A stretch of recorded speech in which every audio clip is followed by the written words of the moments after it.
Now we will see question number 12.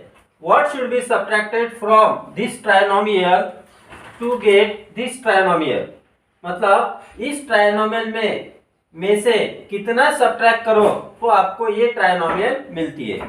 उसके लिए आपको क्या करना है, एक सादा एग्जांपल बताता। 5 में से कितना सब्ट्रैक्ट करोगे तो आपको 3 मिलेगा।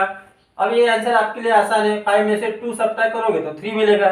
लेकिन ये मिलता कैसे है, उसके लिए हम 5 में से 3 को सब्ट्रैक्ट करते हैं तो 5 - 3 इज इक्वल टू हो जाता है 2। तो इसमें से किसको सब्ट्रैक्ट करोगे तो ये मिलेगा। उसके लिए हम क्या करेंगे, इस ट्राइनोमियल में से डायरेक्ट इस ट्राइनोमियल को सब्ट्रैक्ट करेंगे।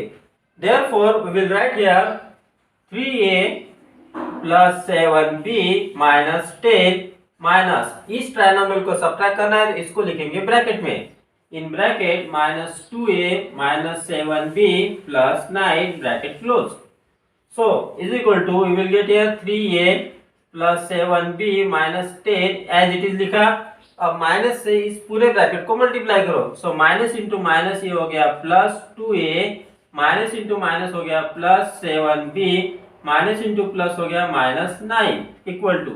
अब लाइक टर्म्स को क्लोज करेंगे। So you will get here 3a, a की लाइक टर्म कौन सी है +2a, फिर यहाँ पे +7b, b वाली लाइक टर्म है, फिर यहाँ पे +7b, फिर कांस्टेंट है -10 -9 इक्वल टू 3a + 2a, ये हो जाता है 5a, 7b + 7b ये हो गया 14b, -10 और 9 हो गया -19।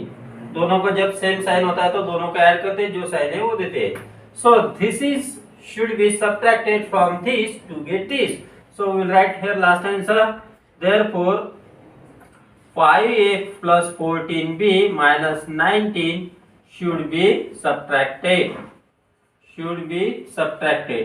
आप इसको वेरीफाई भी कर सकते हो। वेरीफाई करने के लिए इस ट्राइनोमियल में से इसको सब्ट्रैक्ट करोगे, so you will get this trinomial. Got it?